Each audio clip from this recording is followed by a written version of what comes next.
शिवलिंग पर कभी भी शंख से दूध या जल नहीं चढ़ाना चाहिए।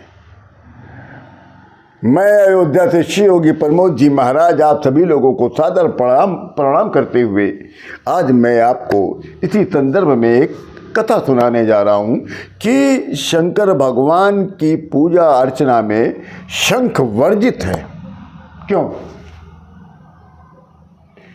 शंकर भगवान के मंदिर में कभी शंख बजाना नहीं चाहिए, कभी शंख से दूध या जल अर्पित नहीं करना चाहिए और शंकर भगवान की पूजा में कभी तुलसी दल या तुलसी की मंजरी भी नहीं चढ़ाना चाहिए और कभी भी शिवलिंग के ऊपर लाल रंग का फूल नहीं चढ़ाना चाहिए।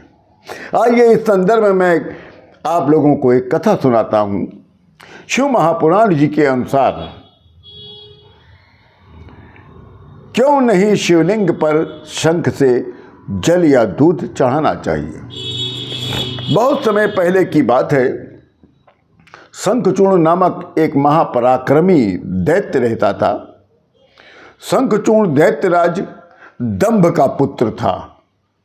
दैत्यराज दंभ को जब बहुत समय तक कोई संतान नहीं हुई तो उसने विष्णु भगवान की बहुत कठिन तपस्या किया, उनकी पूजन अर्चना किया। तब उसकी तप से प्रसन्न होकर विष्णु भगवान अवतरित हुए, प्रकट हुए और विष्णु भगवान ने उसको वरदान मांगने को कहा। तब दंभ ने तीनों लोकों पर अजय एक महापराक्रमी पुत्र का वरदान मांगा। तब विष्णु भगवान ने तथास्तु कहकर उसको वरदान दिया और चले गए। तब दंभ के यहाँ एक पुत्र का जन्म हुआ जिसका नाम आगे चलकर शंखचूड़ पड़ा। शंखचूड़ ने पुष्कर में ब्रह्मा जी को प्रसन्न करने के लिए उसने बहुत घनघोर तपस्या किया। ब्रह्मा जी प्रसन्न हो गए, वरदान मांगने को कहा। तब शंखचूड़ ने उनसे ब्रह्मा जी से वरदान मांगा कि मैं देवताओं पर विजय प्राप्त कर सकूं। तब ब्रह्मा जी ने भी तथास्तु कहकर उसको वरदान दिया और उसे शंखचूड़ को ब्रह्मा जी ने श्री कृष्ण जी का कवच भी प्रदान किया। साथ ही ब्रह्मा जी ने शंखचूड़ को धर्मध्वज की कन्या तुलसी से भी विवाह करने की आज्ञा दे दिया। ब्रह्मा की आज्ञा पाकर तुलसी और शंखचूड़ का विवाह हो गया। ब्रह्मा और विष्णु के वरदान के मध्य में चूर दैत्यराज शंखचूड़ ने तीनों लोगों पर अपना स्वामित्व प्राप्त कर लिया। देवता लोग उससे त्रस्त होकर विष्णु जी के शरण में गए, मदद मांगी, परंतु उन्होंने स्वयं दंभ को ऐसे पुत्र का वरदान दिया था। अंततः उन्होंने उनको मदद करने से मना करके उन्होंने कहा कि आप शिव जी की शरण में जाओ, अब वही एक विकल्प है। मदद करने से मना करके उन्होंने कहा कि आप शिव जी की शरण में जाओ, अब वही एक विकल्प है। तब सभी देवता लोग भगवान शिव जी के शरण में गए, अपनी दुखड़े को रोया कि शंखचूड़ दैत्य से हम लोग बहुत दुखी हैं।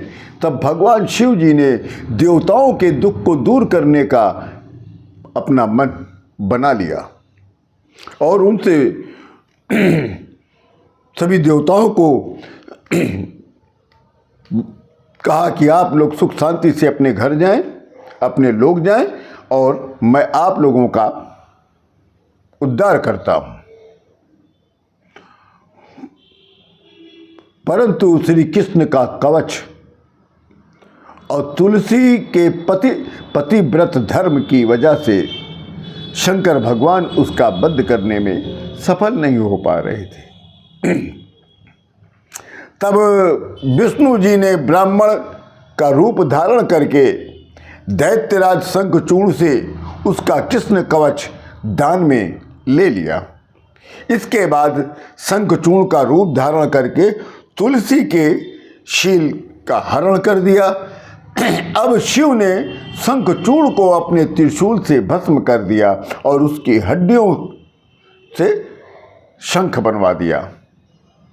शंखचूर्ण चूंकि विष्णु भक्त था, अतः वो लक्ष्मी और विष्णु को, इसीलिए लक्ष्मी और विष्णु की पूजा में शंख द्वारा जल अर्पण करना अति प्रिय माना जाता है। इसलिए लक्ष्मी जी की पूजा में दक्षिणावर्ती शंख की भी पूजा करना अनिवार्य बताया जाता है। और सभी देवी देवताओं को भी की पूजा में शंख चढ़ाने का या शंख बजाने का या शंख से जल चढ़ाने का विधान बनाया गया। परंतु चूंकि शिव जी ने उसका बंद किया था, इसलिए शंख का जल शिव जी को नहीं पसंद है। इसीलिए शंकर भगवान ने उसे अपनी पूजा में स्थान नहीं दिया। तो ये बहुत जानने योग्य है, क्योंकि हमने बहुत से देखा है कि बहुत से पंडित लोग शंकर भगवान की पूजा में शंख बजा देते हैं, जबकि शंकर भगवान की पूजा में शंख दूर दूर तक नहीं होना चाहिए।